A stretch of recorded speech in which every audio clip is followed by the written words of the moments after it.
Movie की शुरुआत में हमारी हीरोइन जियाजो को दिखाते हैं। जियाजो जब 12 साल की थी तब उसके डैड गुजर गए थे, इसीलिए ऐसी सिचुएशन में वो अपने बचपन के घर को सेल करके दूसरी जगह पर रहने जाती है और कुछ सालों बाद वो कहीं पर जॉब कर रही होती है और उसका एम यही होता है कि उसने जो घर को बेचा था यानी कि अपने डैड के घर को वो किसी तरह उसको वापस खरीद ले। लेकिन अब उसे जितनी सैलरी मिलती है वो उसके लिए खुद ही कम पड़ती है और उसको अपनी जॉब से खुशी भी नहीं है। अब एक लड़के मिंग को दिखाते हैं जो एक प्रॉपर्टी डिजाइनिंग का काम करता है और अपना बिजनेस स्टार्ट करना चाहता है। वो एक इन्वेस्टर को अपना प्लॉट डिजाइन दिखा रहा होता है, लेकिन वो इन्वेस्टर उसको इग्नोर करके वहां से निकल जाता है। फिर रात होती है और मिंग अपने घर में लौटता है और जियाजो भी अपने घर लौट रही होती है। लेकिन इसमें कॉमेडी की बात यह है कि मिंग और जियाजो दोनों एक ही अपार्टमेंट में यानी एक ही घर में रहते हैं। असल में बात यह है कि मिंग इस घर में साल 1999 में रहता है और जियाजो इस घर में साल 2018 में रहती है। अब आप लोग सोच रहे होंगे कि ये दोनों अलग अलग टाइमलाइन में एक ही घर में कैसे रह सकते हैं, ये सब हमें आगे पता चलेगा। अब देखते हैं कि यहाँ जियाजो नहा रही होती है और उस तरफ मिंग कुकिंग कर रहा होता है। वो बर्तन को सिंक में डालकर वॉश कर रहा होता है। तब जियाजो को उसके बाद टब में कुछ मिलता है और मिंग को उसके सिंक में जियाजो की ड्रेस मिलती है। इसे देखकर दोनों को कुछ भी समझ नहीं आता और वे सोचते हैं कि अचानक उनके घर में ऐसा सब क्यों हो रहा है।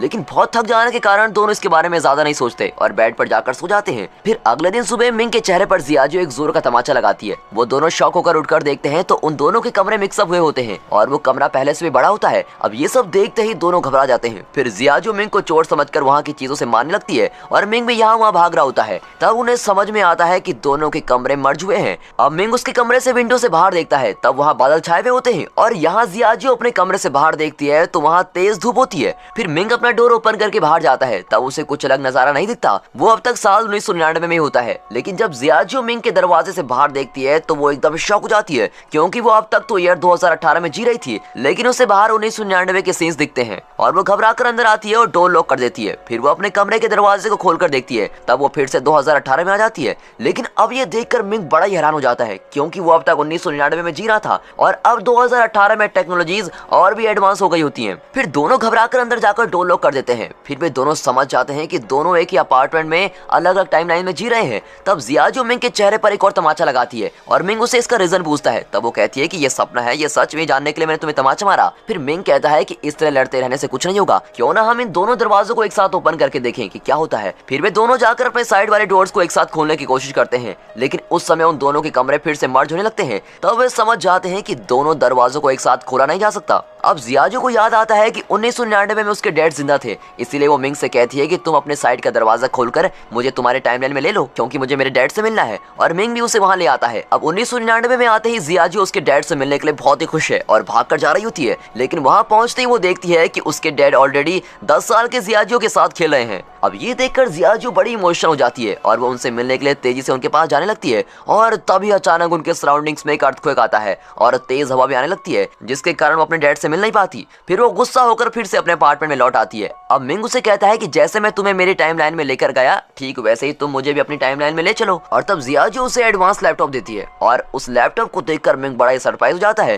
क्योंकि उसके टाइमलाइन में तो सिर्फ कंप्यूटर्स हुआ करते थे। तब वो खुद को फ्यूचर में देखने के लिए उस लैपटॉप में अपना नाम टाइप करके सर्च करता है। तब उसके सराउंडिंग्स में अर्थक्वेक आने लगती है और फिर जियाजो को ये समझ आता है और वो मिंग से कहती है कि हम दोनों हमारे पास्ट या फ्यूचर के लोगों से कांटेक्ट नहीं कर सकते और ऐसा करने की कोशिश करते ही इस तरह के अर्थक्वेक आ जाएंगे और इस तरह हम दोनों एक साथ डोर ओपन नहीं कर सकते। अब तुम्हारे डोर को सिर्फ तुम ही ओपन कर सकते हो और मैं उससे बाहर आ सकती हूँ, और मेरे डोर को सिर्फ मैं ही ओपन कर सकती हूँ और तुम उससे बाहर आ सकते हो। इस तरह वो मिंग को ये सारी बातें समझाती है। अब अगले सीन में एक साइंटिस्ट और एक अमीर बिजनेसमैन एक मीटिंग में बातें करते हुए दिखाते हैं। तब वो साइंटिस्ट कहता है कि हमने उस डायमेंशनल टाइमलाइन को क्रिएट कर लिया है, लेकिन वो टाइमलाइन हमारी जगह पर ना आकर इस सिटी में किसी और प्लेस में क्रिएट हो गई है और हमें किसी भी तरह उस प्लेस को फाइंड करना होगा। इस तरह वो उस बिजनेसमैन से कहता है, लेकिन उस बिजनेसमैन के माइंड में सिर्फ एक ही बात चलती है कि उस टाइमलाइन के जरिए बहुत सारे पैसे कैसे कमाए जाए। लेकिन मीटिंग खत्म हो जाती है पर बिजनेसमैन का चेहरा नहीं दिखाया जाता। अब रात हो जाती है और मिंग और जियाजो को नींद नहीं आती। तब जियाजो कहती है कि मेरे डैड मुझे छोड़कर ऊपर चले गए, इसलिए मैं ऐसी सिचुएशन में आ गई हूँ। मुझे जब तक उनकी याद आती है तब मैं उनकी कार की को देखती रहती हूँ और लोन न चुकाने की वजह से मेरे बचपन का घर भी मेरे हाथ से निकल गया है, लेकिन मैं उस घर को वापस खरीद कर ही रहूंगी। अब इस तरह वो इमोशनली बातें करती है। फिर सुबह हो जाती है और जियाजो और मिंग दोनों ही अपने टाइमलाइन में ऑफिस के लिए निकलते हैं। असल में जियाजो को एक अमीर आदमी के साथ शादी करनी होती है और इतना ही नहीं, उसकी एक कंडीशन भी होती है कि उससे शादी करने वाला आदमी अगर उसका घर वापस खरीद कर उसको देता है तो ही उससे शादी करेगी। और इसी कंडीशन के साथ वो कई लोगों को डेट भी करती है, लेकिन उसकी इस कंडीशन को कोई नहीं मानता। और ऐसे ही चलते चलते उसे एक दिन अमीर आदमी मिलता है जो उसकी कंडीशन के लिए राजी हो जाता है, लेकिन वो जियाजो से उम्र में काफी बड़ा लगता है और वो बातें भी बड़ी अजीब तरीके से ही करता है। लेकिन वो अमीर होने की वजह से जियाजो भी उससे शादी करने के लिए लिए राजी हो जाती है। फिर वो कहता है कि कुछ ही समय में मैं तुम्हारे घर को खरीद लूंगा और फिर ऊपर से हम दोनों के नाम के नेम प्लेट्स को लगाना होगा, उसके लिए कुछ पैसे लगेंगे और ऐसे छोटे मोटे खर्चे के लिए मैं कैश कैरी नहीं करता, इसलिए अगर तुम्हारे पास कुछ पैसे हैं तो मुझे दे दो।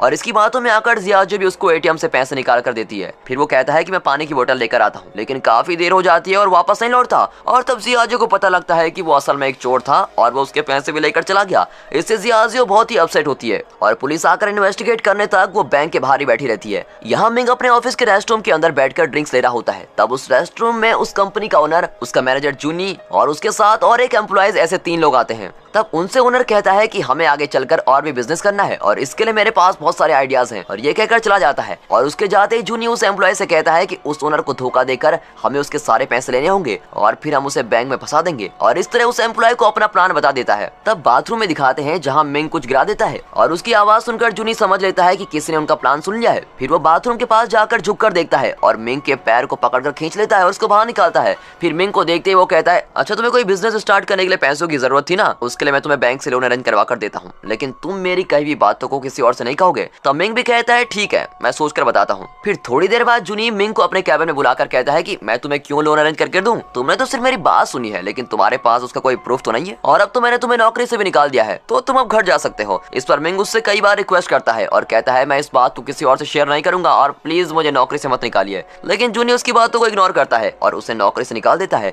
यहाँ जियाजो एक ज्वेलरी शॉप में काम कर रही होती है। तब वहाँ उसकी बचपन की बेस्ट फ्रेंड जियाओया आती है और कई सालों के बाद मिलने से वो काफी खुशी से बातें करते हैं। जियाओया ने एक अमीर आदमी से शादी की होती है और ये बात वो जियाजियो को बताती है। तब जियाजी भी उससे कहती है कि हाँ मेरे हस्बैंड भी बहुत अमीर है और वो हमेशा बिजी रहते हैं, और इस तरह वो उससे झूठ कह देती है। तब जियाओया उससे कहती है कि आज रात तुम अपने हस्बैंड को साथ लेकर आओ, हम डिनर साथ में करेंगे और मैं भी अपने हस्बैंड को साथ लेकर आऊंगी, और ये कहकर वहाँ से चली जाती है। और अब जियाजियो एक बड़ी प्रॉब्लम में फंस गई है। झूठ कहने के कारण उसे अब समझ नहीं आता कि वो इसे कैसे हैंडल करे। तब उसे एक आइडिया आता है। वो मिंग को अपना हस्बैंड होने की एक्टिंग करने को कहती है और वो एक कोट को रेंट पे ले लेती है और मिंग को उसको पहनने के लिए कहती है। फिर वो मिंग को इस तरह रेडी करती है जैसे वो बहुत ही अमीर बिजनेसमैन लगे। फिर वो जियाओया की कहीं भी जगह पर जाते हैं और वहाँ जियाजियो मिंग को अपना हस्बैंड कहकर इंट्रोड्यूस कराती है और कुछ देर तक सब कुछ नॉर्मल चल रहा होता है। फिर खाना खाते समय मिंग अपने खाने को जल्दी खाकर खत्म कर देता है और फिर वो अपना कोट उतारकर साइड में रखता है, और तब जियाओया और उसका हस्बैंड सिचेंग नोट करते हैं कि मिंग के कोट पर लिखा हुआ है यहाँ कपड़े रेंट पर दिए जाते हैं, लेकिन ये पता ना होकर मिंग मुझसे कहता है कि मेरी एक बहुत ही बड़ी कंपनी है, और इस तरह की झूठी कहानियां उन दोनों को बताता है।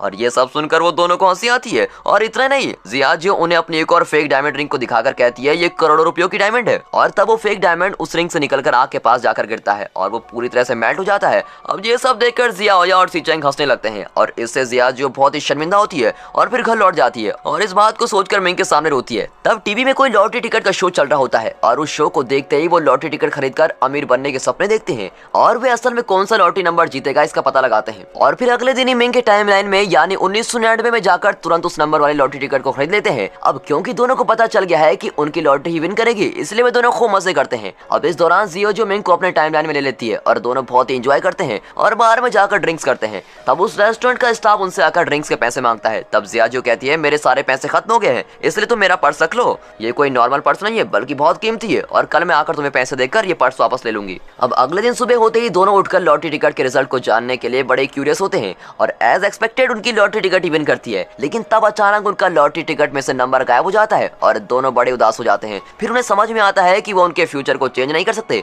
और तब अगले दिन जियाजियो उस रेस्टोरेंट में जाकर अपना पर्स वापस मांगती है। तब वो स्टाफ मना कर देता है और कहता है कि पहले पैसे दो, लेकिन उसके पास तो पैसे होते नहीं और गुस्से में वो घर लौट रहे होते हैं। तभी उस समय एक बड़े एडवर्टाइजमेंट स्क्रीन पर मिंग को दिखाते हैं। असल में वो 2018 की टाइमलाइन में रहने वाला मिंग है और फ्यूचर में मिंग एक अमीर बिजनेसमैन बना होता है और अब वो मीडिया पर इंटरव्यू देने आया होता है। उसको देखकर मिंग शॉक हो जाता है और सोचता है कि मैं फ्यूचर में ऐसे कैसे बन गया हूँ। फिर दोनों जहाँ फ्यूचर मिंग इंटरव्यू दे रहा होता है उस जगह पर पहुंच जाते हैं। वहाँ जाकर जब मिंग फ्यूचर मिंग के पास जाने की कोशिश करता है तब वहाँ फिर से अर्थक्वेक आता है और फिर वो प्रोग्राम भी कैंसिल हो जाता है। तब फ्यूचर मिंग को ऐसा लगता है कि वो इसके पहले जियाजियो से मिला है। इस तरह जियाजियो से जुड़ी हुई बातें उसे याद आती है और यहाँ मिंग स्लिप होकर नीचे गिरता है और उसके हाथ पर चोट आती है। तब फ्यूचर मिंग के हाथ पर भी वही चोट आती है और इससे ये पता चलता है कि मिंग जो भी करता है वो उस फ्यूचर मिंग को भी अफेक्ट करेगा। और पहले की मीटिंग सीन में जिस बिजनेसमैन को दिखाया गया था वो कोई और नहीं बल्कि फ्यूचर मिंग ही है। और उसके साथ जो साइंटिस्ट बातें कर रहा था वो जूनी है, जिसने 1999 में मिंग को नौकरी से निकाल दिया था। अब जूनी फ्यूचर मिंग से कहता है कि 1999 का मिंग अपने टाइमलाइन में ना होकर जियाजो के टाइमलाइन में आ रहा है और इसीलिए आपको ऐसी मेमोरीज भी आती रहेंगी और ये सब बातें आप पर भारी पड़ सकती है। यहाँ अगले दिन मिंग अपने ऑफिस में जाकर जूनी से मिलता है और कहता है आप क्या मुझे नौकरी से निकालेंगे, लीजिए मैं खुद ही नौकरी छोड़ रहा हूँ, और ये कहकर रिजाइनेशन लेटर देकर चला जाता है। और यहाँ फ्यूचर मिंग जियाजो की ज्वेलरी शॉप में आकर उसे डेटिंग पर अपने कार में लेके जाता है, लेकिन वो जितनी खुश उस 1999 वाले मिंग के साथ थी उतनी खुशी उसे इस फ्यूचर मिंग के साथ रहने पर नहीं मिलती। अब फ्यूचर मिंग उसे एक कॉस्टली रेस्टोरेंट में लेकर जाता है, लेकिन फिर भी जियाजो कुछ मिस कर रही होती है।